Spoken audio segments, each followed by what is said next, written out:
السلام عليكم ورحمة الله وبركاته. الحمد لله والصلاة والسلام على رسول الله وبعد. كل رونو كان دي تزمارة ربنا ودي مقبني نصيحت جمع الشيء دينا أو سخشي دي إنه بدي موسم كي أو بدي جمي كي دا تاجود كولو زان ليوكوني أو دا غيزان لما زي آغا چالا ورزي چاغا دا تاجود كي ودي مقبل تفسير روايات وورو مچه مقتول کی جذبه پیدا شي.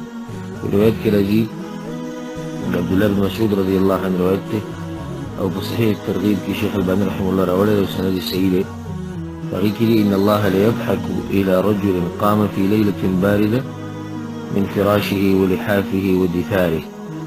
الله سبحانه وتعالى هغه سړي چې وګوري خاندي چې سمجمي او دې خپل کمبل او بلسین راپاسي فتوضا او دسوك ثم قام الى الصلاه بمنزله القاسي فيقول الله عز وجل لملائكته ولا ملائكته ما حمل عبدي هذا على ما صنع. نوادي البنده زماده بندول راپاسي دل سره بار راپاسي دل په دې جمی کې دې برستنینا او دې کمبلنا او په دې خوبو او دس کړه نو فيقولون اغوتوا ربنا إذا مغربا رجاء ما عندك وشفقة مما عندك.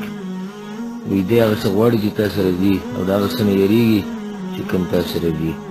نو الله ورته وایي فإني قد أعطيته ما رجا وأمنته مما يخاف. نو تاسو ګواه شئ چې زما سره چې څه دي هغه دی غواړي هغه جنت هغه له ما ورکړو د څه نه چې یریږي جهنم د هغې نه مې بچ کړو. دا څومره عجیبه روایت دی.